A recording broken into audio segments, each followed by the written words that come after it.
जब हम पवित्र शास्त्र बाइबल में परमेश्वर के अलग अलग गुणों की समीक्षा करते हैं, जैसे हमने अभी भजन 19 में देखा, परमेश्वर ने वचन के द्वारा अपने आप को क्या किया है, प्रस्तुत किया, प्रकट किया। तो वचन में हम परमेश्वर के अनेक विशिष्टताओं को, गुणों को देख सकते हैं। उसमें से एक जो गुण है जो अपने आप में अति महत्वपूर्ण है, परमेश्वर के संबंध में एक बुनियादी गुण, वो है परमेश्वर की अपरिवर्तनीयता। परमेश्वर में किसी प्रकार का परिवर्तन नहीं होता, या परमेश्वर में किसी प्रकार का बदलाव नहीं। जब हम चारों तरफ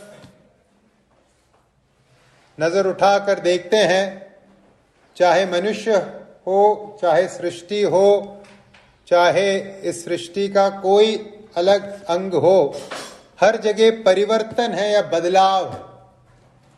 हमारा शरीर विज्ञान के नजरों से देखें तो कल जो हमारा शरीर था आज वो नहीं है, और कल हमारा शरीर ऐसा नहीं रहेगा। हमारे चारों तरफ, हमारे भीतर हम सब नित्य बदल रहे हैं, लेकिन सृष्टिकर्ता परमेश्वर, सब कुछ बनाने वाला परमेश्वर परिवर्तन के उस दायरे के बाहर है।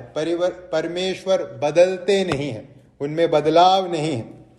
इब्रानियों की पत्री 13वें अध्याय के 8वें पद में लिखा है, इब्रानियों की पत्री 13 का 8, यीशु मसीह कल और आज और युगानुयुग एक सा है। यीशु मसीह कल और आज और युगानुयुग एक सा है। और मलाकी की पुस्तक उसके 3 अध्याय के 6 आयत में लिखा है, मलाकी की पुस्तक 3 का 6, क्योंकि मैं प्रभु बदलता नहीं, इसी कारण है याकूब की संतान तुम नष्ट नहीं हुए।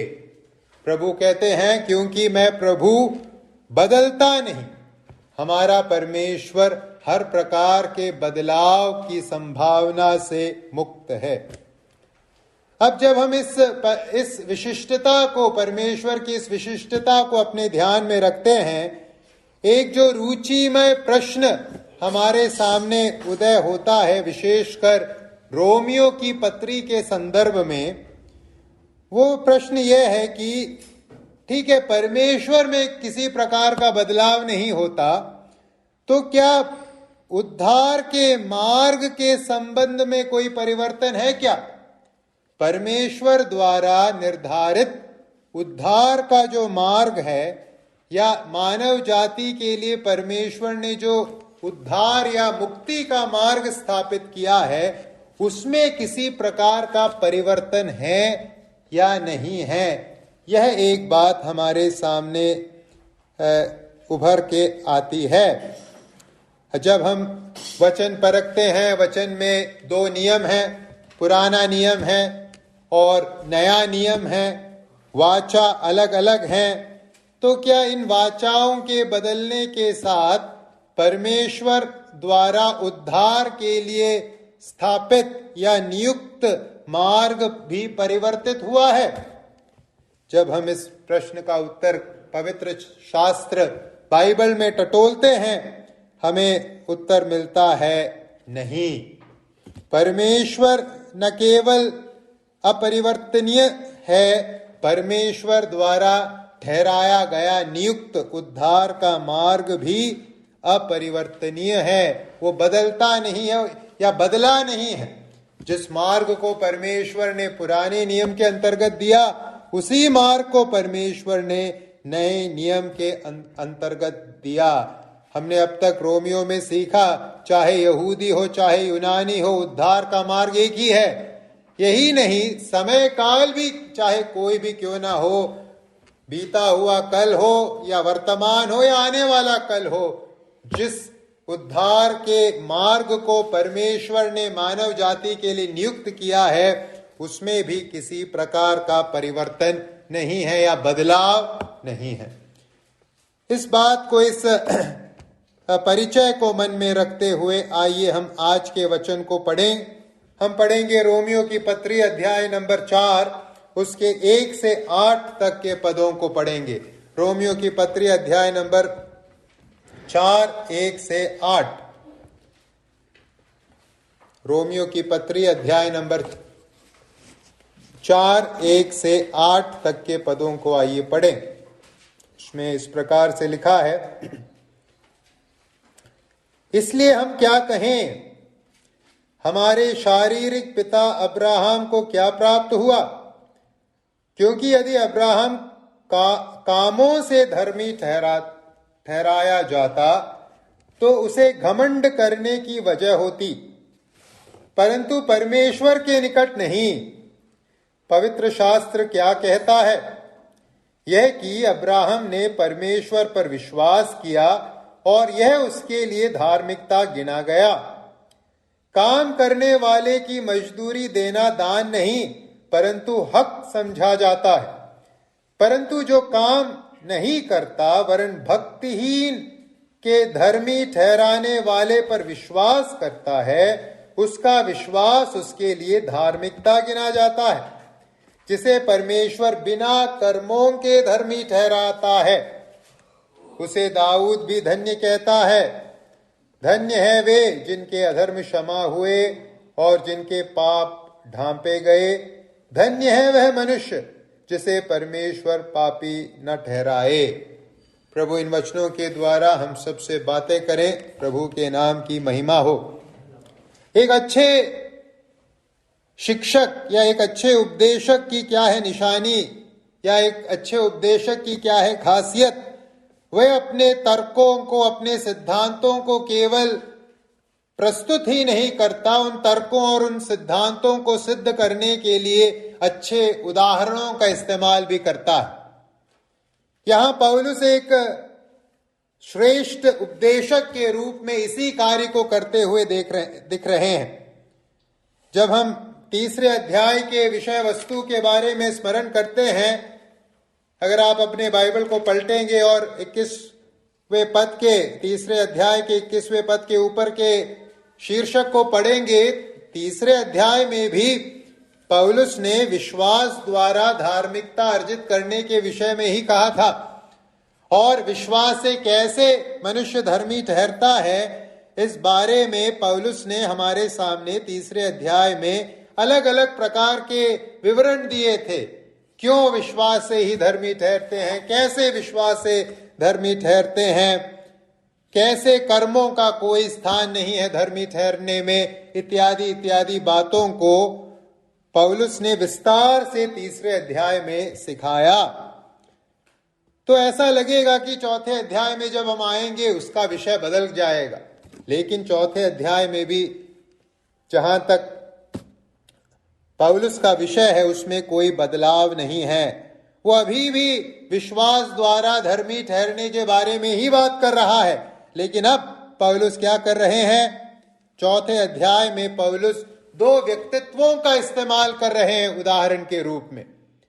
पवित्र शास्त्र बाइबल में से 2 व्यक्तित्व को, 2 व्यक्तियों को, 2 उदाहरणों को ले रहे हैं और उन उदाहरणों के द्वारा, 2 व्यक्तित्वों के द्वारा विश्वास से ही व्यक्ति धर्मी ठहरता है। ये जो पौलुस का केंद्रीय संदेश है, उस संदेश को पौलुस यहां हमारे सामने प्रस्तुत कर रहे हैं। कौन है 2 व्यक्तित्व या उदाहरण जिनका इस्तेमाल पौलुस यहां कर रहे हैं? पहला व्यक्ति है अब्राहम और दूसरा व्यक्ति है दाऊद। अब्राहम और दाऊद 2 व्यक्तियों का इस्तेमाल करके पौलुस, अगर उनके श्रोताओं के मन में किसी भी प्रकार का संशय अब भी बचा है, उस संशय को दूर करने की कोशिश कर रहे हैं और इस बात को इन उदाहरणों के द्वारा स्थापित कर रहे हैं कि विश्वास के द्वारा ही व्यक्ति धर्मी ठहरता है। क्यों पौलुस ने अब्राहम और दाऊद का इस्तेमाल किया है उदाहरण के रूप में? क्यों अन्य किसी का नहीं, परंतु अब्राहम और दाऊद का उदाहरण पौलुस इस्तेमाल कर रहे हैं? क्या है कारण? पहला कारण है जिस वर्ग से या जिस भाग से पौलुस के इस उपदेश का विरोध होगा, जोरदार विरोध होगा, वो है यहूदी। और जहां तक यहूदियों के मूल पिता का सवाल है, कौन है यहूदियों का मूल पिता? अब्राहम। पूरी यहूदी जाति किससे आई है? अब्राहम से आई है। यशाया 51 के 1 और 2 में हम पढ़ते हैं, यशाया 51 का 1 और 2, वहां लिखा है, हे धर्म पर चलने वालों, हे प्रभु को ढूंढने वालों, कान लगाकर मेरी सुनो। जिस चट्टान में से तुम खोदे गए और जिस खदान में से तुम निकाले गए, उस पर ध्यान करो। अपने मूल पुरुष अब्राहम और अपनी माता सारा पर ध्यान करो। यशाया कहते हैं, परमेश्वर का वचन कहता है, जिस चट्टान में से तुम खोदे गए, जिस खदान में से तुम निकाले गए। तुम कहां से आए? इस्राएलियों से प्रश्न पूछा गया है, कहां से आए? तुम अब्राहम से आए, तुम सारा से आए। वो है अब्राहम, है तुम्हारा मूल पुरुष। और जहां तक अब्राहम को दिए जाने वाले सम्मान का सवाल है यहूदियों के मध्य, वो अद्वितीय है। वैसा सम्मान और किसी को नहीं दिया जाता। तो स्वाभाविक सी बात है, इन यहूदियों को या इस यहूदी पृष्ठभूमि से मसीही विश्वास में आने वाले विश्वासियों को पौलुस विश्वास से ही व्यक्ति धर्मी ठहरता है, इस बात को जब स्थापित करना चाहते हैं। इनके सम्मुख पहला उदाहरण है अब्राहम का। और जहां तक दाऊद का सवाल है, हमें मालूम है इस्राएल के यहूदियों के पूरे इतिहास में दाऊद से एक ज्यादा महत्व का राजा और कोई नहीं था।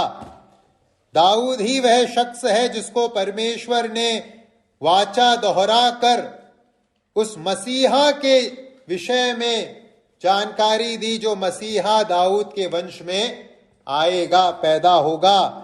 जहां तक दाऊद का सवाल है, न केवल वह इस्राएल का सबसे महत्वपूर्ण राजा था, परंतु वह इस्राएल का मधुर भजनकार भी था, जिसके द्वारा परमेश्वर की आराधना के लिए परमेश्वर ने अनेक भजन लिखवाए। दूसरे शमूएल 23 के 1 में, दूसरा शमूएल 23 का 1, वहां हम दाऊद के महत्व के बारे में पढ़ते हैं। दाऊद के अंतिम वचन ये हैं, ईशे के पुत्र की यह वाणी है, उस पुरुष की वाणी जो ऊंचे पर खड़ा किया गया और याकूब के परमेश्वर का अभिषिक्त और इस्राएल का मधुर भजन गाने वाला है। कौन है दाऊद? दाऊद को परमेश्वर ने ऊंचे पर खड़ा किया। दाऊद याकूब के परमेश्वर का अभिषिक्त है। दाऊद इस्राएल का मधुर भजन गाने वाला है, भजनकार है।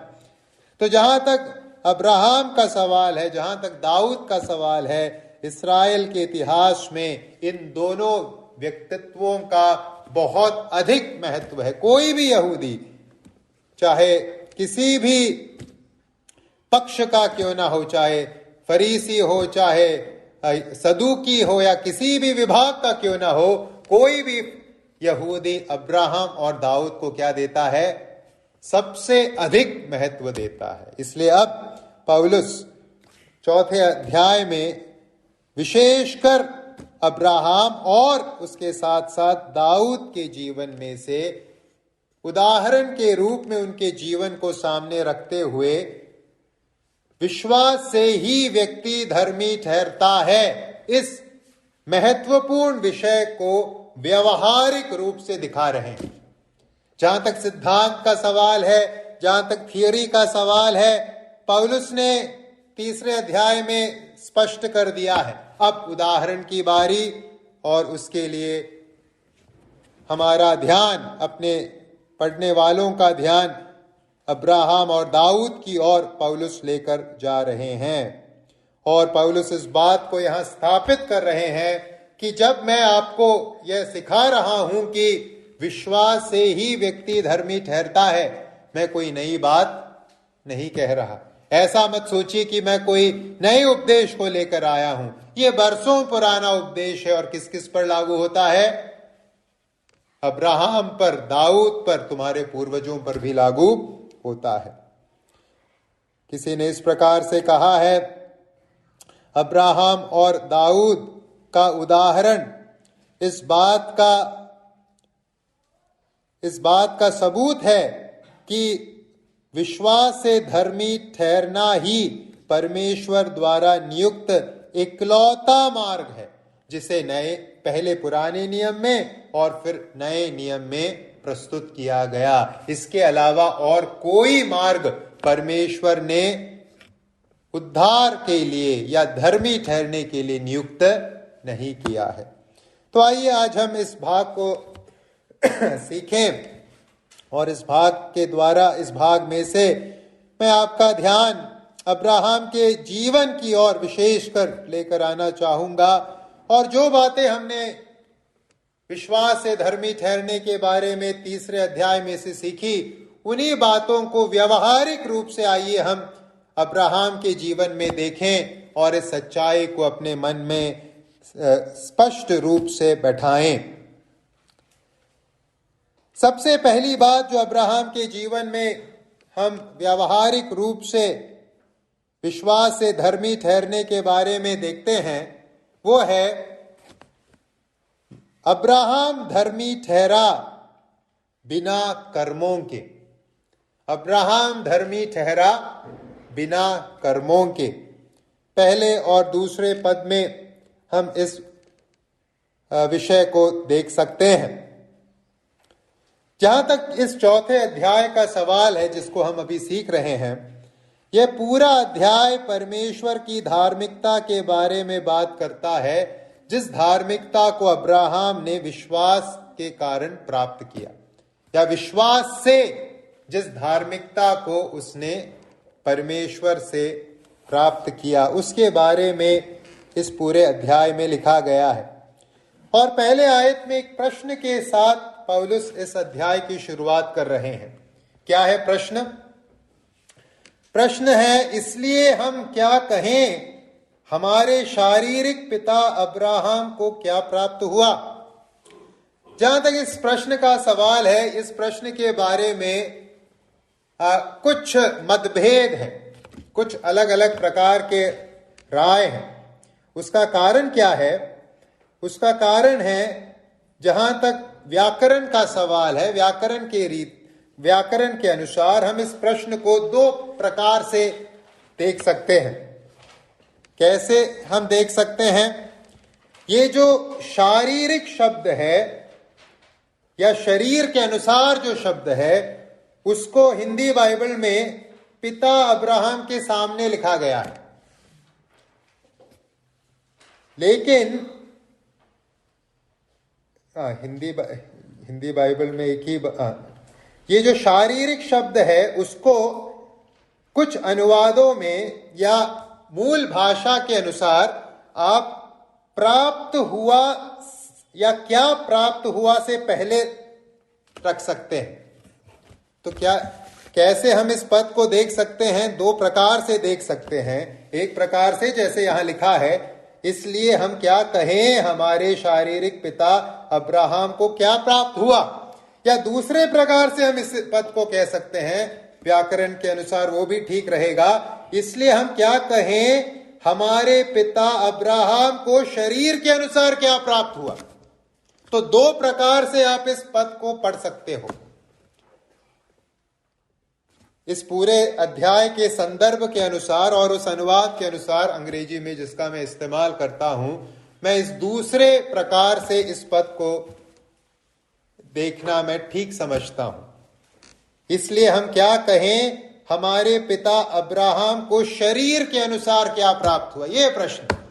क्योंकि यहां पूरा जो संदर्भ है वो क्या है कि आप धार्मिकता कमा नहीं सकते, आप धार्मिकता कर्म करके, कुछ प्रयत्न करके कमा नहीं सकते। तो पौलुस प्रश्न पूछते हैं, जहां तक हमारे पिता, या पिता शब्द भी सही नहीं, हमारे पूर्वज, मूल भाषा में पूर्वज है शब्द, इसलिए हम क्या कहें, हमारे पूर्वज अब्राहम को शरीर के अनुसार क्या प्राप्त हुआ। इस पूरे अध्याय में अब्राहम को क्या प्राप्त हुआ के बारे में बात कही गई है, धार्मिकता के बारे में बात कही गई है कि अब्राहम ने विश्वास किया और विश्वास से वो धर्मी गिना गया। अब यहां पौलुस सर्वप्रथम पूछ रहे हैं, क्या अब्राहम को ये जो धार्मिकता मिली वो शरीर के अनुसार मिली, शरीर के कर्मों के अनुसार मिली? शरीर के कर्मों से क्या है तात्पर्य? शरीर के कर्मों से तात्पर्य है मनुष्य का स्वयं का प्रयत्न, मनुष्य के स्वयं द्वारा किया गया कार्य। तो पौलुस पूछते हैं, जहां तक अब्राहम को प्राप्त धार्मिकता का सवाल है, उसे कैसे मिला? क्या शरीर के अनुसार, क्या स्वयं के प्रयत्नों के अनुसार, क्या उसके द्वारा किए गए कर्मों के अनुसार? क्या है उत्तर? दूसरे आयत में, क्योंकि यदि अब्राहम कामों से धर्मी ठहराया जाता तो उसे घमंड करने की जगह होती, परंतु परमेश्वर के निकट नहीं। तो क्या अब्राहम शरीर के कर्मों के अनुसार, स्वयं के प्रयत्न के अनुसार परमेश्वर के सामने धर्मी ठहरा? उत्तर है नहीं। अगर वो कामों के अनुसार धर्मी ठहरता तो उसके पास घमंड करने की वजह होती कि मैंने कुछ किया है। लेकिन पौलुस कहते हैं परमेश्वर के निकट नहीं। परमेश्वर के पास, चाहे अब्राहम हो चाहे और कोई भी व्यक्ति हो, किसी के पास भी परमेश्वर के पास सामने घमंड करने के लिए कोई वजह नहीं है। इफिसियों की पत्री दूसरे अध्याय के 8वें और 9वें आयत में जाना पहचाना पद है, क्या लिखा है? इफिसियों 2 का 8 और 9, क्योंकि विश्वास के द्वारा अनुग्रह ही से तुम्हारा उद्धार हुआ है, और यह तुम्हारी ओर से नहीं वरन परमेश्वर का दान है। और आगे, और न कर्मों के कारण, ऐसा ना हो कि कोई घमंड करे। उद्धार कर्मों के कारण नहीं है कि कोई घमंड करे। और जहां तक अब्राहम का सवाल है, अब्राहम को भी जो उद्धार मिला, अब्राहम को जो धार्मिकता मिली परमेश्वर के सम्मुख, परमेश्वर की धार्मिकता, वह कर्मों से नहीं। अब्राहम के पास भी परमेश्वर के सामने घमंड करने के लिए कोई वजह नहीं। अब्राहम के पास भी घमंड करने के लिए कोई कारण नहीं। तो क्या है अर्थ?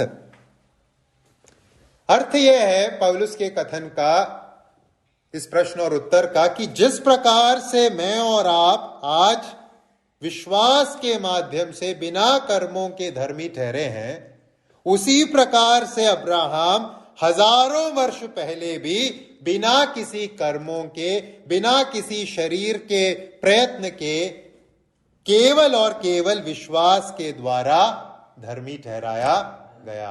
कोई फर्क नहीं। सही है, अब्राहम को परमेश्वर की धार्मिकता प्राप्त हुई, परमेश्वर ने अपनी धार्मिकता अब्राहम को दी, लेकिन उस धार्मिकता के पीछे की वजह क्या है? उस धार्मिकता के पीछे की वजह है अब्राहम का विश्वास, अब्राहम का कर्म। जहां तक अब्राहम के कर्मों का सवाल है, उन कर्मों का कोई स्थान धार्मिकता अर्जित करने के संदर्भ में नहीं है।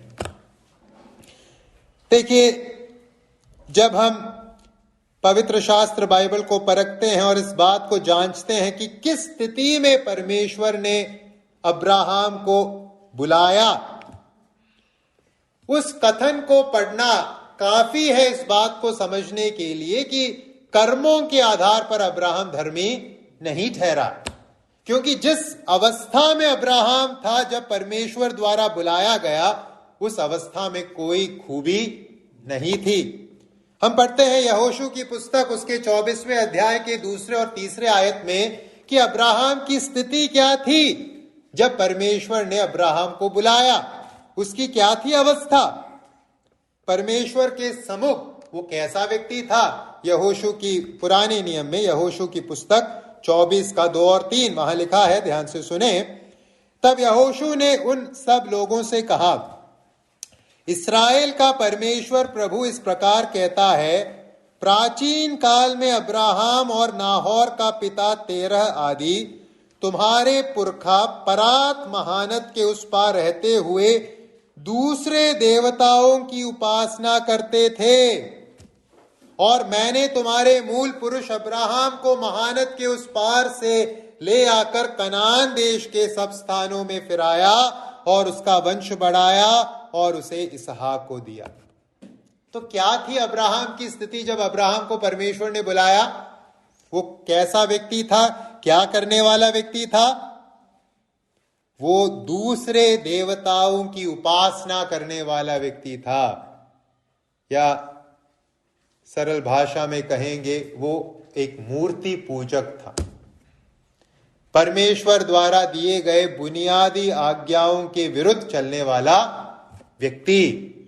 जहां तक अब्राहम जिस शहर से आया है उस शहर का सवाल है उर, कसदियों का उर चंद्रमा के आराधना के लिए विख्यात था। उस शहर के निवासी चांद की आराधना किया करते थे, और शायद अब्राहम भी उन्हीं आराधकों में से एक रहा होगा। पराये देवताओं को की उपासना करने वाला था अब्राहम। तो क्या अब्राहम के पास जब परमेश्वर ने उसे बुलाया कोई वजह थी गर्व करने के लिए, या अब्राहम के पास किसी प्रकार के कर्म थे परमेश्वर के सामने प्रस्तुत करने के लिए कि आप मुझे ग्रहण करो, मेरे पास ये कर्म है? उत्तर है नहीं। अब्राहम के पास कोई भी कर्म नहीं था जिसके वजह से वो कहे कि परमेश्वर आप मुझे ग्रहण करो। अब्राहम भी बिना कर्मों के केवल विश्वास के द्वारा क्या ठहराया गया? धर्मी ठहराया गया। कर्मों का उसके धर्मी ठहरने के साथ कोई संबंध नहीं है। उसके पास भी हमारे जैसे कोई खूबी नहीं थी, कोई भलाई नहीं थी, कोई कर्म नहीं थे जिसके बिना पर वो कह सके कि प्रभु आप मुझे ग्रहण कर लीजिए। अब हमें ये जो कथन है या ये जो बात तर्क है जो पौलुस यहां दे रहे हैं काफी सरल लगेगा, लेकिन फिर पौलुस इस बात को इतने जोर देकर आखिर प्रस्तुत क्यों कर रहे हैं? क्या है कारण? कारण है हमारे लिए ये जो कथन है पौलुस जो यहां कह रहे हैं बहुत सरल है और स्पष्ट है, लेकिन यहूदियों को यह बात ग्रहण करने में बहुत तकलीफ थी। यहूदी पृष्ठभूमि से आने वाले मसीहियों को अब्राहम के बारे में ऐसी बातें ग्रहण करने के लिए बहुत तकलीफ थी। कारण क्या है? कारण यह है कि जिस समाज में ये यहूदी पले बड़े उस समाज ने अब्राहम के बारे में क्या सिखाया? उनके पास परमेश्वर का पुराना नियम था, लेकिन उन्होंने पुराने नियम के अर्थ को इस प्रकार से मोड़ा और इस प्रकार से अब्राहम को प्रस्तुत किया कि उन्होंने अब्राहम के बारे में कहा कि मालूम है आपको अब्राहम को परमेश्वर ने क्यों चुना? क्योंकि उसके जैसा धर्मी व्यक्ति और कोई नहीं था। अब्राहम क्योंकि धर्मी व्यक्ति था इसलिए परमेश्वर ने उसे मूल पुरुष के रूप में चुना।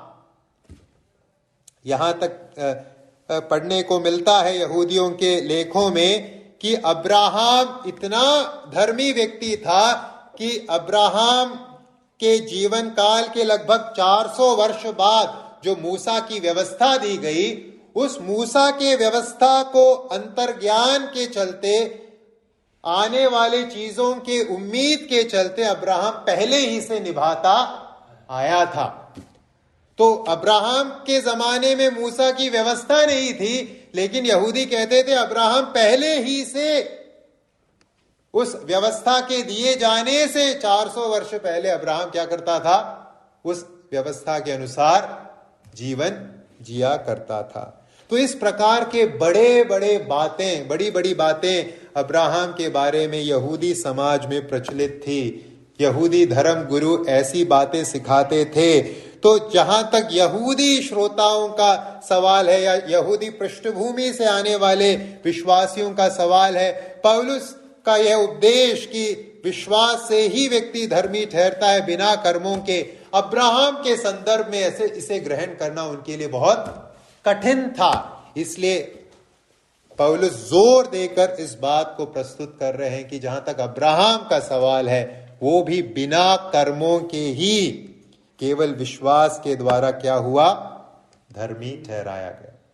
तो पहली बात जो प्रायोगिक रूप से हम अब्राहम के जीवन में से देखते हैं वो यही है कि धार्मिकता हम कर्मों के माध्यम से अर्जित नहीं करते। अब्राहम ने भी कर्मों के माध्यम से अर्जित नहीं किया। दूसरा जो पहलू धार्मिकता के विषय में जो विश्वास से प्राप्त होता है, व्यवहारिक पहलू जिसे हम अब्राहम के जीवन में से देखते हैं, वो है धार्मिकता। विश्वास से प्राप्त धार्मिकता मानवीय घमंड के लिए कोई जगह नहीं छोड़ता। विश्वास से प्राप्त धार्मिकता मानवीय घमंड के लिए कोई जगह नहीं छोड़ता। जहां तक अब्राहम का सवाल है, यहां पौलुस ने क्या कहा दूसरे आयत में, क्योंकि यदि अब्राहम कामों से धर्मी ठहराया जाता तो उसे घमंड करने की जगह होती, परंतु परमेश्वर के निकट नहीं। कामों से अगर कोई धर्मी ठहरता है तो उसके पास घमंड करने की वजह है, कामों से अगर कोई धर्मी ठहरता है। लेकिन क्योंकि अब्राहम कामों से नहीं धर्मी ठहरा, इसलिए जहां तक धर्मी ठहरने का सवाल है उसमें घमंड करने के लिए कोई वजह नहीं है। देखिए घमंड कैसे उत्पन्न होता है। घमंड के लिए जरूरी जो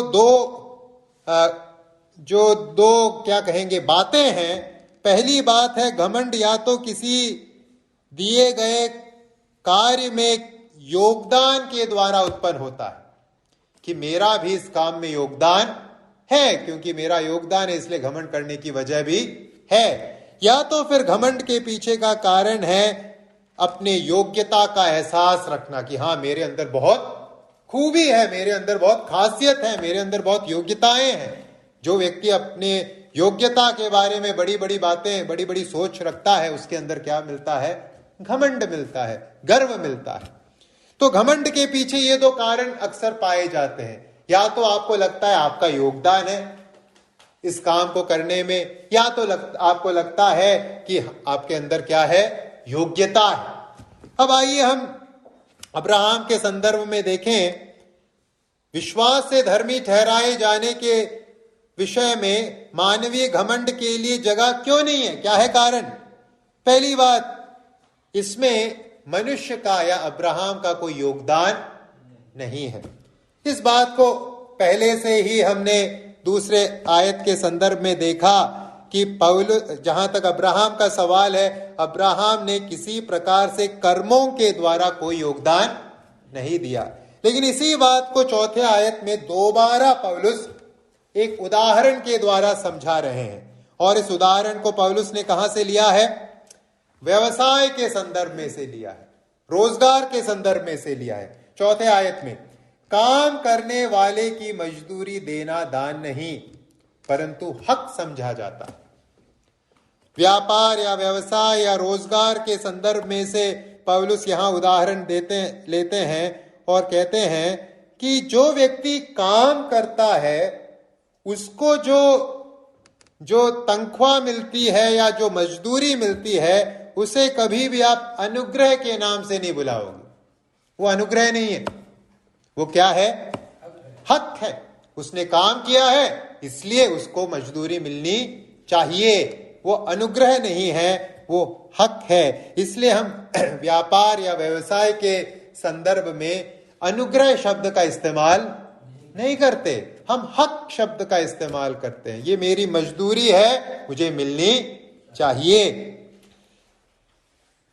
और जहां तक हक का सवाल है, जहां हक है, जहां योगदान है, चाहे अगर वो योगदान 0.0001% का भी क्यों ना हो, जहां हक है, जहां योगदान है, वहां गर्व करने की वजह भी है, घमंड करने की वजह भी है।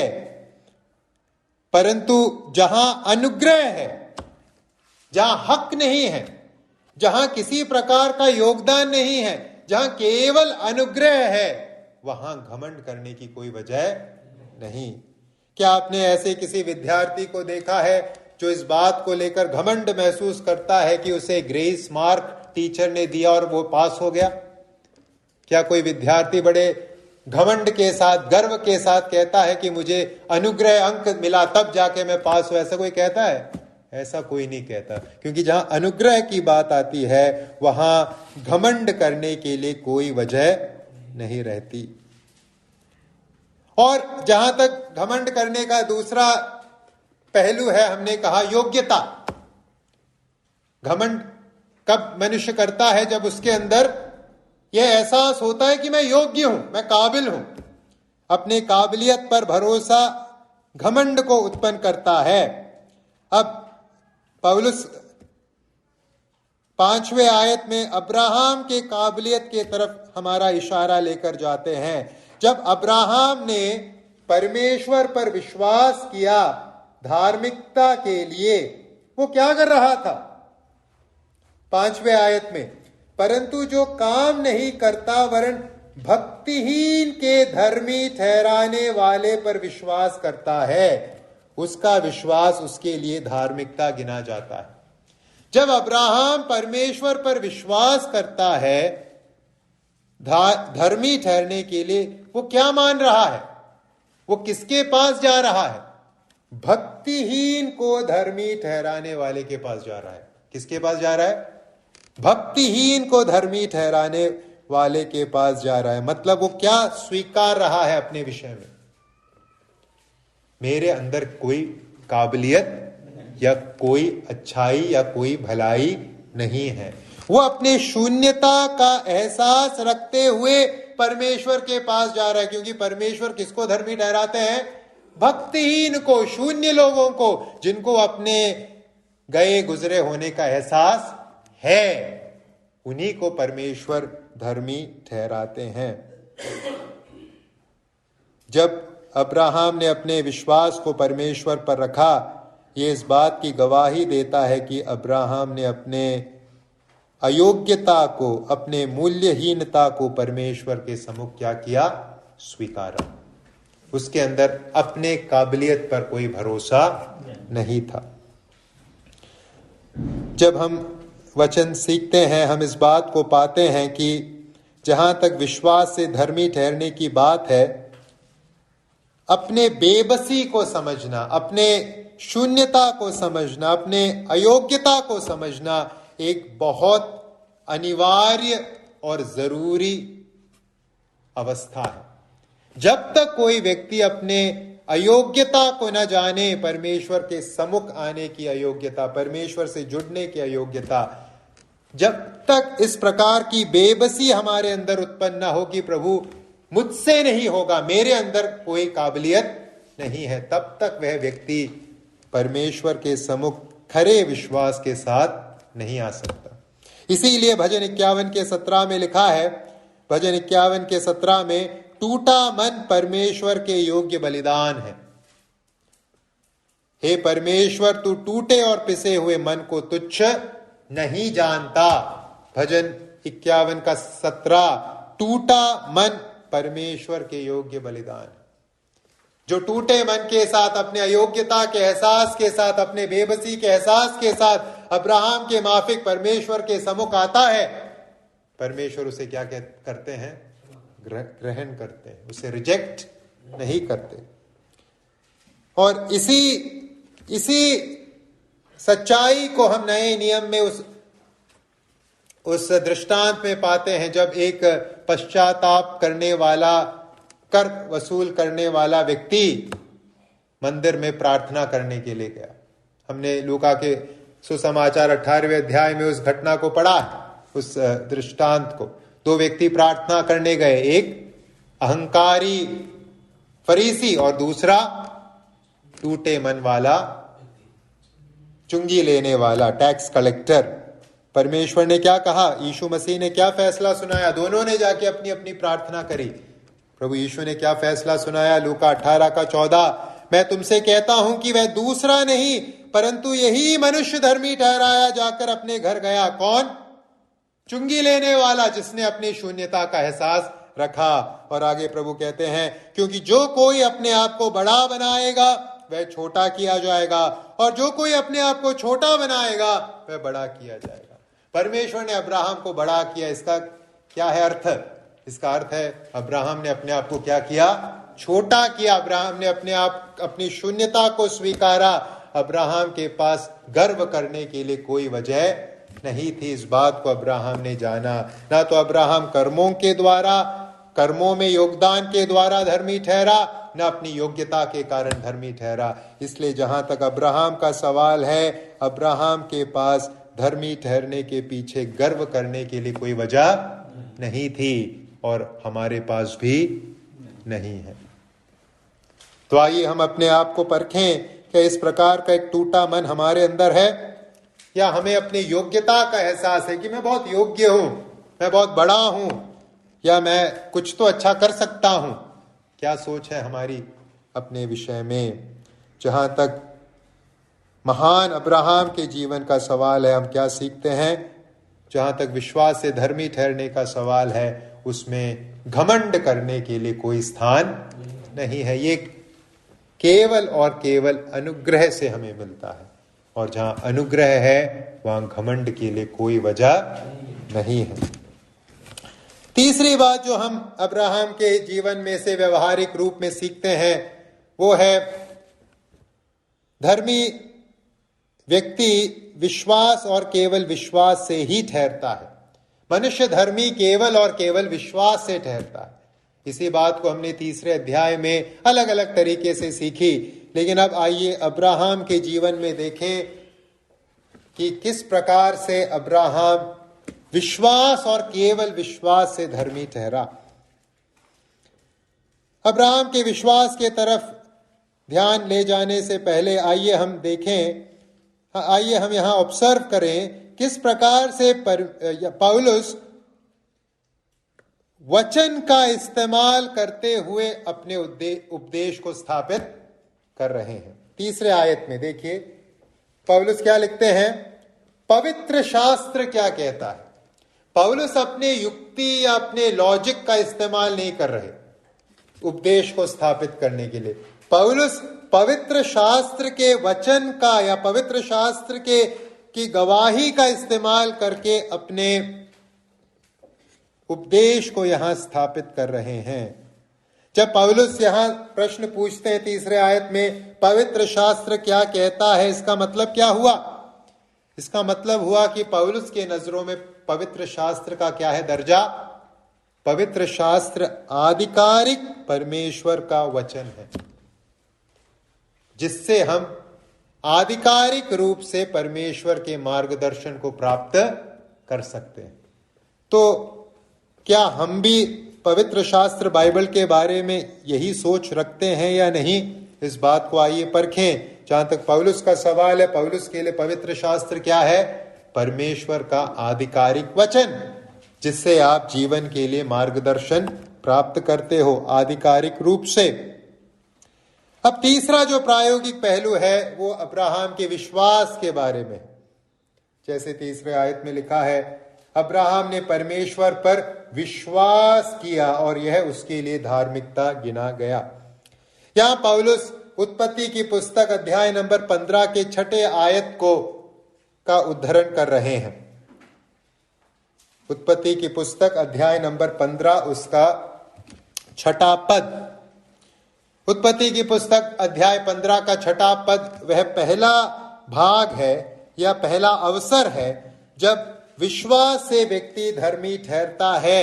इस उपदेश को स्पष्ट भाषा में बाइबल में प्रस्तुत किया गया है।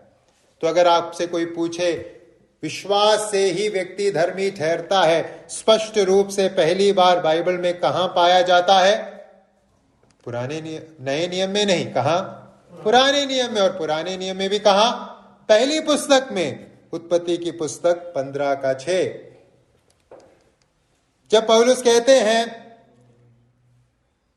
तीसरे आयत में कि अब्राहम ने परमेश्वर पर विश्वास किया और यह उसके लिए धार्मिकता गिना गया, इसका मतलब क्या हुआ?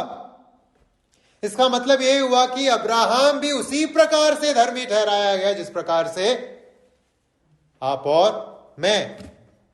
जैसे हमने उद्धार प्राप्त किया, जैसे हमने धार्मिकता हासिल की परमेश्वर की, ठीक उसी रीति से अब्राहम ने भी धार्मिकता अर्जित की, अब्राहम ने भी उद्धार प्राप्त किया।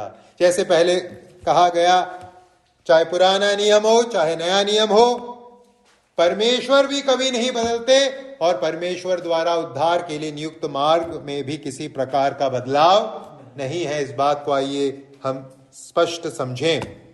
अब यहां प्रश्न उठता है, अब्राहम ने परमेश्वर पर विश्वास किया, इससे क्या है तात्पर्य? अब्राहम ने परमेश्वर पर विश्वास किया, ये विश्वास में क्या सम्मिलित है? इस विश्वास करने से क्या है तात्पर्य? क्या इस विश्वास करने से तात्पर्य है कि अब्राहम ने यह मान लिया कि हां, मैं अभी बिना संतान के हूं, परमेश्वर ने वायदा दिया है कि मेरा एक संतान जन्मेगा तो परमेश्वर वायदा पूरा करेंगे? क्या केवल संतान मैं प्राप्त करूंगा, परमेश्वर मुझे एक संतान देंगे, ये मानना ही ये विश्वास था अब्राहम का? क्या अब्राहम का विश्वास इससे बढ़कर था? उत्पत्ति 15वें अध्याय का संदर्भ क्या है? 15वें अध्याय के 6 आयत में, जैसे हमने अभी कहा, परमेश्वर पर अब्राहम ने विश्वास किया और वह उसके लिए धार्मिकता गिना गया, पहली बार बताया गया है। उसका संदर्भ है, परमेश्वर अब्राहम को कहते हैं कि तुम्हारा एक पुत्र होगा, तुम्हारे ही शरीर से तुम्हारा एक संतान आएगा। इस बात को परमेश्वर वहां कहते हैं। तो क्या केवल संतान होगा, वंश पैदा होगा, यह विश्वास करना ही अब्राहम के लिए धार्मिकता गिना गया, या और कुछ है इसका महत्व? जब हम बाइबल पढ़ते हैं हम पाते हैं कि इसका महत्व इससे कहीं अधिक था। केवल इस सरल वक्तव्य पर, कथन पर अब्राहम ने विश्वास नहीं किया, इस कथन का अर्थ बहुत गहरा था और उसकी गहराई को हम आगे के वचनों में पाते हैं। जब हम अब्राहम को परमेश्वर ने जो वायदे दिए, जब हम उन वायदों को परखते हैं, उदाहरण के लिए कुछ आयतों को पढ़ेंगे, ध्यान से केवल सुनिएगा। उत्पत्ति 12 का 7, अब्राहम को परमेश्वर ने जो वायदे दिए उसको हम देख रहे हैं। उत्पत्ति 12 के 7 में परमेश्वर ने अब्राहम से कहा, तब प्रभु ने अब्राहम को दर्शन देकर कहा, यह देश मैं तेरे वंश को दूंगा। और उसने वहां प्रभु के लिए, जिसने उसे दर्शन दिया था, एक वेदी बनाई। तो परमेश्वर ने अब्राहम को वायदा दिया कि जिस देश में अभी तू यात्री के रूप में, परदेशी के रूप में रह रहा है, मैं किसको दूंगा? तेरे वंश को दूंगा। और उत्पत्ति 22 में फिर से परमेश्वर के कई वायदों को अब्राहम के लिए हम पाते हैं। जो संदर्भ है उत्पत्ति 22 का वो है, अब्राहम अपने इकलौते बेटे इसहाक को बलिदान चढ़ाने के लिए ले गया, तैयार हुआ। वहां इस प्रकार से लिखा है उत्पत्ति 22 के 17 और 18 में, ध्यान से सुनिए, इस कारण मैं निश्चय तुझे आशीष दूंगा और निश्चय तेरे वंश को आकाश के तारागण और समुद्र के तीर की बालू के किनकों के समान अनगिनत करूंगा, और तेरा वंश अपने शत्रुओं के नगर का अधिकारी होगा और पृथ्वी की सारी जातियां अपने को तेरे वंश के कारण धन्य मानेंगी।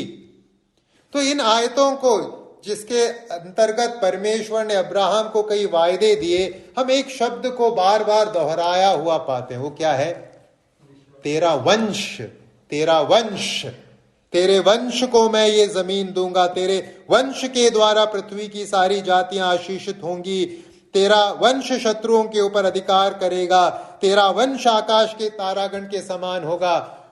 ये वंश शब्द बार बार परमेश्वर के वायदों में जो प्रभु ने अब्राहम को दिया उभर कर सामने आता है। अब सवाल यह है कि जब परमेश्वर ने इस वंश शब्द का इस्तेमाल अब्राहम को दिए गए वायदों के अंतर्गत किया, किसकी तरफ है, किसके तरफ है इशारा? यहां देखिए, अब्राहम के वंश के बारे में बात की जा रही है, एक वचन।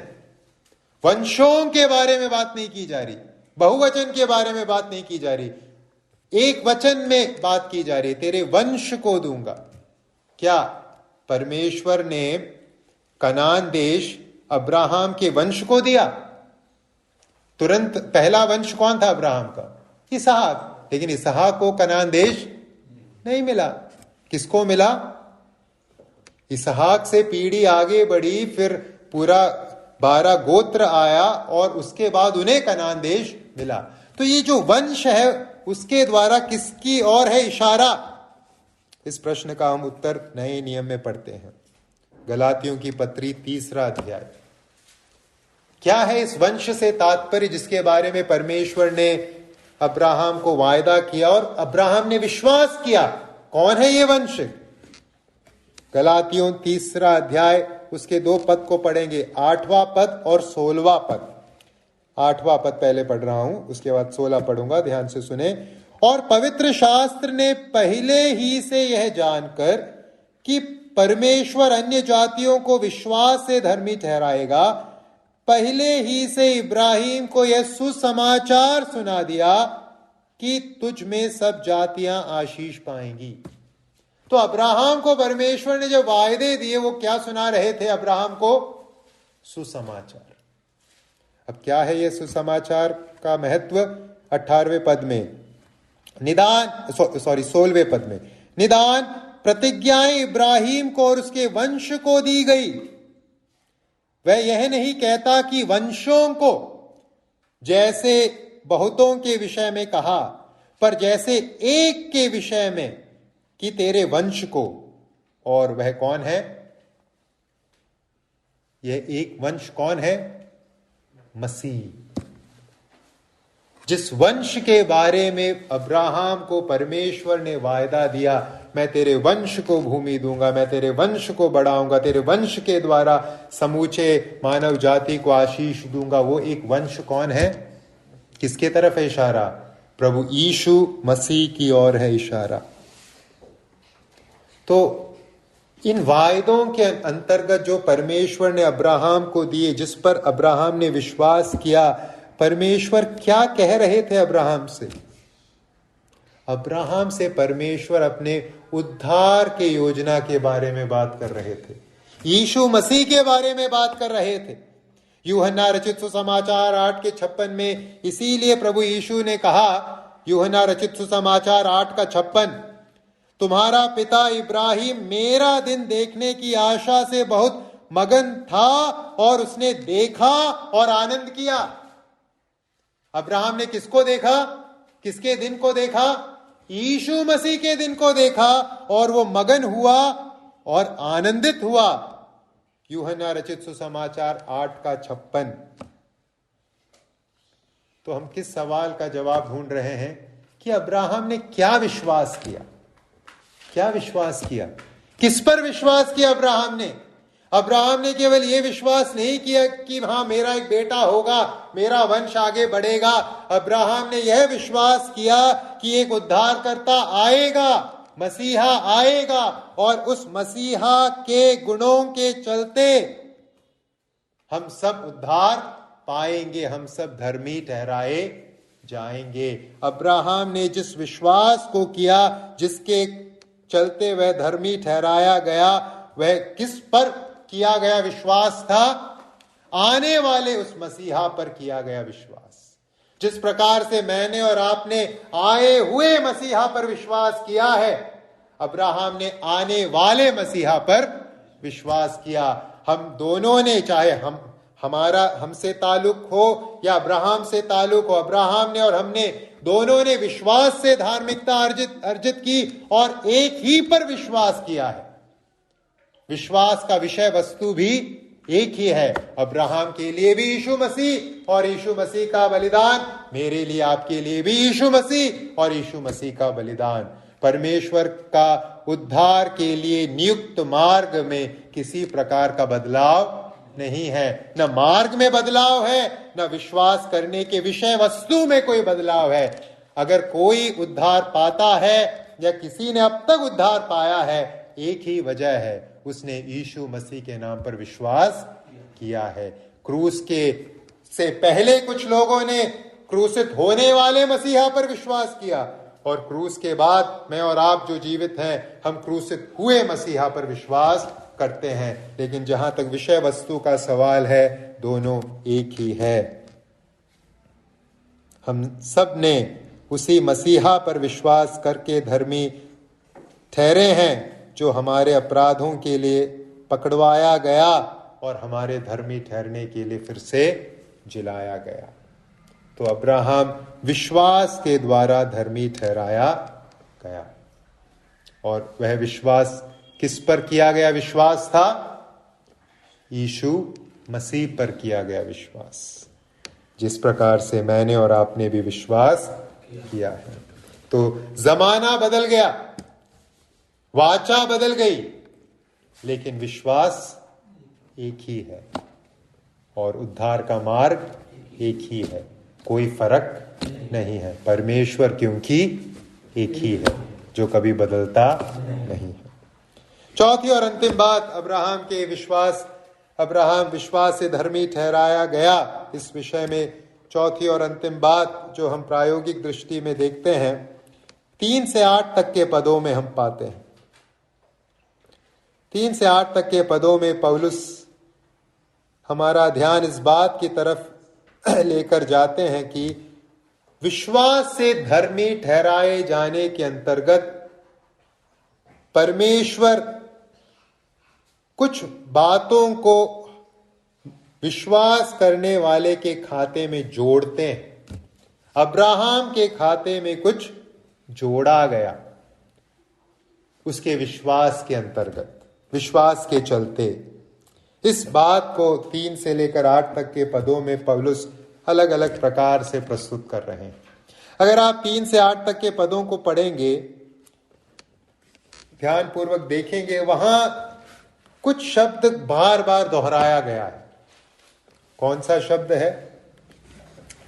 यूनानी भाषा में एक ही शब्द है, लेकिन हिंदी में और अंग्रेजी में अलग अलग तरीके से अनुवाद किया गया है, इसलिए अलग लगता है। लेकिन ये सब एक ही शब्द है मूल भाषा में। तीसरे आयत में उदाहरण के लिए धार्मिकता गिना गया, वो एक ही वो जो शब्द है उसी को चौथे आयत में ठहराने वाले, धर्मी ठहराया गया या ठहराना, वो शब्द दोनों सेम है। गिना गया, ठहराया गया। फिर 5 में फिर से धार्मिकता गिना जाता है। फिर 6 में धर्मी ठहराता है। ये गिना जाना, ठहराया जाना, ये सब मूल भाषा में एक ही शब्द है। तो यहां जो मुख्य विषय है पौलुस का 3 से लेकर 8 तक की आयतों में, वो क्या है कि धर्मी विश्वास जब कोई व्यक्ति करता है, परमेश्वर उसके खाते में कुछ ठहराते हैं, कुछ जोड़ते हैं, कुछ ऐड करते हैं। उस विषय में पौलुस इन आयतों में बात कर रहे हैं। ये जोड़ा जाना, ठहराया जाना या फिर गिना जाना, इससे क्या है मतलब? इससे मतलब है, सरल भाषा में बात कहें तो, जो हमारा नहीं है वो हमें दिया जा रहा है। हमारे खाते में 1 रुपए भी नहीं है और कोई हमारे खाते में 100 रुपए डाल दे या 1000 रुपए डाल दे, वो है गिना जाने का मतलब। हमारा खाता क्या था? खाली था, 0 था, लेकिन किसी ने हमारे खाते में क्या डाल दिया? कुछ डाल दिया, 100 डाल दिया, 1000 डाल दिया, जो भी डाल दिया, जिसके लिए हमने कुछ किया नहीं, यानी हमारी कमाई नहीं है। कमाई होने से हक के बारे में बात करते, तुम्हें देना होगा, लेकिन ठहराया गया मतलब, गिना गया मतलब कमाई नहीं है लेकिन फिर भी मिल गया। इस शब्द के अर्थ को समझने के लिए फिलेमोन की पत्री को पढ़ना उपयोगी है। वहां हमें मालूम है, फिलेमोन की पत्री को हमने सीखा है, ओनेसिमस नाम का व्यक्ति फिलेमोन के घर में जो काम करता था, फिलेमोन के घर से भाग गया, उसका दास था और चोरी करके भागा। तो पौलुस जब इस फिलेमोन को पत्री लिखता है और ओनेसिमस को ग्रहण करने के लिए प्रोत्साहन देता है, पौलुस क्या कहते हैं? फिलेमोन 1 के 18 और 19 में, ध्यान से सुनिएगा, जोड़ा जाने का अर्थ क्या है समझेंगे आप। फिलेमोन 1 का 18 और 19, और यदि उसने तेरी कुछ हानि की है या उस पर तेरा कुछ आता है तो मेरे नाम पर लिख ले, मैं पौलुस अपने हाथ से लिखता हूं कि मैं आप भर दूंगा। पौलुस क्या कहते हैं? कर्ज किसका है? ओनेसिमुस का है। कौन जोड़ने के लिए तैयार है? पौलुस। यानी कर्ज किसी और का है, लेकिन उसके खाते में डालने के लिए कौन तैयार है? पौलुस तैयार है, बिना किसी कर्म के ओनेसिमस के।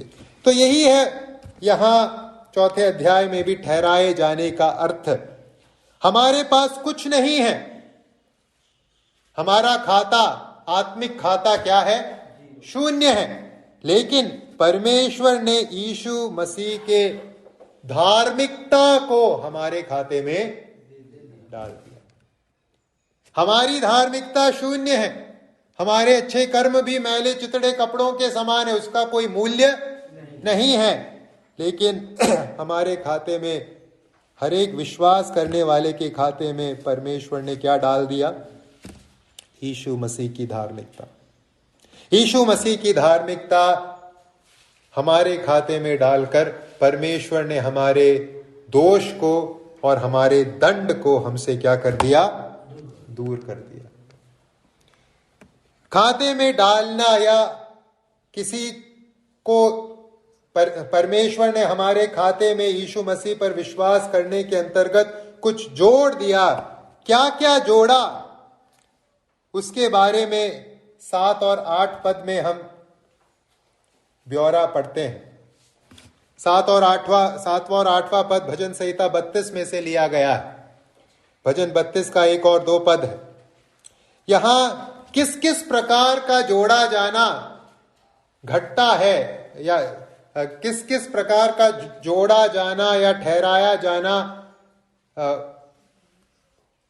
होता है जब एक व्यक्ति विश्वास करता है, उसके बारे में बताया गया है। 7 और 8 में लिखा है, धन्य है वे जिनके अधर्म क्षमा हुए और जिनके पाप ढांपे गए। धन्य है वह मनुष्य जिसे परमेश्वर पापी न ठहराए। यहां क्या क्या जोड़ा जा रहा है? सबसे पहले 6 आयत को भी पढ़ेंगे इसी संदर्भ में। जिसे परमेश्वर बिना कर्मों के धर्मी ठहराता है, उससे दाऊद भी धन्य कहता है। और आगे 7 और 8। तो क्या क्या जोड़ा जा रहा है? सबसे पहले परमेश्वर धार्मिकता जोड़ रहे हैं।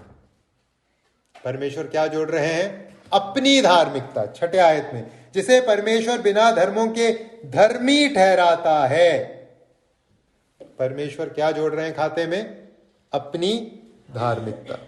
केवल यही नहीं, परमेश्वर ये जो धार्मिकता जोड़ रहे हैं, वो बिना कर्मों के जोड़ रहे हैं। 6 आयत में ये जो जोड़ा जाना हो रहा है, उसमें किसी प्रकार के घमंड या किसी प्रकार के योग्यता का सवाल नहीं, क्योंकि ये जोड़ा जाना कैसे हो रहा है? 6 में, जिसे परमेश्वर बिना कर्मों के जोड़ रहा है। आपने कुछ किया नहीं है, आपके पास योग्यता नहीं है, ये तो परमेश्वर का दान है, ये है। और तीसरी बात, प्रभु क्या नहीं जोड़ रहे हैं? 8वें पद में, धन्य है वह मनुष्य जिसे परमेश्वर पापी न ठहराए। परमेश्वर हमारे पाप हम में नहीं जोड़ रहे, हमारे पाप और दोष को हमसे हटाकर अपनी धार्मिकता को हमारे खाते में जोड़ रहे हैं। और ऐसी धार्मिकता जो बिना कर्मों के, जिसके लिए हमने कुछ किया नहीं है। क्योंकि अगर हमने कुछ कमाया है तो क्या कमाया है? पाप कमाया है। तो अलग अलग प्रकार का जोड़ना और घटना, या जोड़ना और नहीं जोड़ना घटित होता है जब एक व्यक्ति विश्वास करता है। परमेश्वर उसे अपनी धार्मिकता जोड़कर देते हैं, परमेश्वर बिना कर्मों की धार्मिकता उसे जोड़कर देते हैं। और जो पाप हमसे जुड़ा हुआ है, उस पाप को प्रभु हमसे अलग करते हैं, या उस पाप को हमसे जोड़े रखने का कार्य नहीं करते, उसे अलग करते हैं। तो जब अब्राहम ने प्रभु पर विश्वास किया, यही अब्राहम के साथ घटित हुआ। परमेश्वर ने अब्राहम को अपनी धार्मिकता दी। परमेश्वर ने जो धार्मिकता अब्राहम को दी, वो बिना कर्मों की थी। और परमेश्वर ने अब्राहम के पापों को, जिस मूर्ति पूजक वातावरण से वह आ रहा था, उन पापों को अब्राहम के खाते में जोड़े नहीं रखा, उसे वहां से हटा दिया। और इस प्रकार से अब्राहम परमेश्वर के सामने क्या घोषित हुआ? धर्मी घोषित हुआ। और यही बात मेरे लिए, आपके लिए भी आज सत्य है। यही बातें, यही जोड़ना और घटाना हमारे जीवन में भी होता है जब हम विश्वास करते हैं। तो जहां तक धार्मिकता का सवाल है, धार्मिकता केवल विश्वास से अर्जित होती है। धार्मिकता बिना कर्मों के है, धार्मिकता बिना योग्यता के है, और धार्मिकता हम कमाते नहीं हैं, ये तो परमेश्वर स्वयं जोड़ता है हर एक उस व्यक्ति के खाते में, जीवन में, जिसने यीशु मसीह पर विश्वास किया है। तो ये है अब्राहम के जीवन में से विश्वास से धर्मी ठहराए जाने के बारे में प्रायोगिक टिप्पणी। तो भाइयों और बहनों, क्या आपको यकीन है कि आपके खाते में परमेश्वर की धार्मिकता है? इस बात का यकीन है कि हाँ, प्रभु के सामने प्रभु ने मेरे खाते में अपनी धार्मिकता जोड़ दी है। मैसेज आ गया है, खाते में पैसा आता है तो मैसेज आता है ना, आपको ये मैसेज मिल गया है? यकीन है या अभी भी शंका में घूम रहे हैं? अगर शंका में है तो आज ही विश्वास कीजिए। कर्मों के ऊपर अपने भरोसे को छोड़िए, अपने योग्यताओं पर ज्यादा गर्व मत कीजिए, वो शून्य है। टूटे मन से प्रभु के सम्मुख आइए, ये विश्वास कीजिए कि यीशु मसीह आपने मेरे पापों का दंड अपने ऊपर लिया, मेरे कारण आप स्वर्ग की महिमा को छोड़कर इस संसार में आए, क्रूस पर मारे गए, गाड़े गए और तीसरे दिन जीवित हो उठे। आपने मेरे पापों का दंड चुकाया है, आप ही मुझे धर्मी ठहरा सकते हो, आप मुझे कृपया ग्रहण कीजिए। ये विश्वास मन में रखकर उस आश्वासन को पाइए, धार्मिकता को पाइए, क्योंकि उद्धार के लिए एक ही मार्ग है। अगर हम इसके अलावा और कुछ भी करते हैं जैसे संसार कर रहा है, हम अपने आप को धोखा दे रहे हैं, और हम जो भी बने हम परमेश्वर के समुख धर्मी नहीं बने। तो प्रभु मेरी और आपकी सहायता करे, प्रभु का नाम महिमा पाए।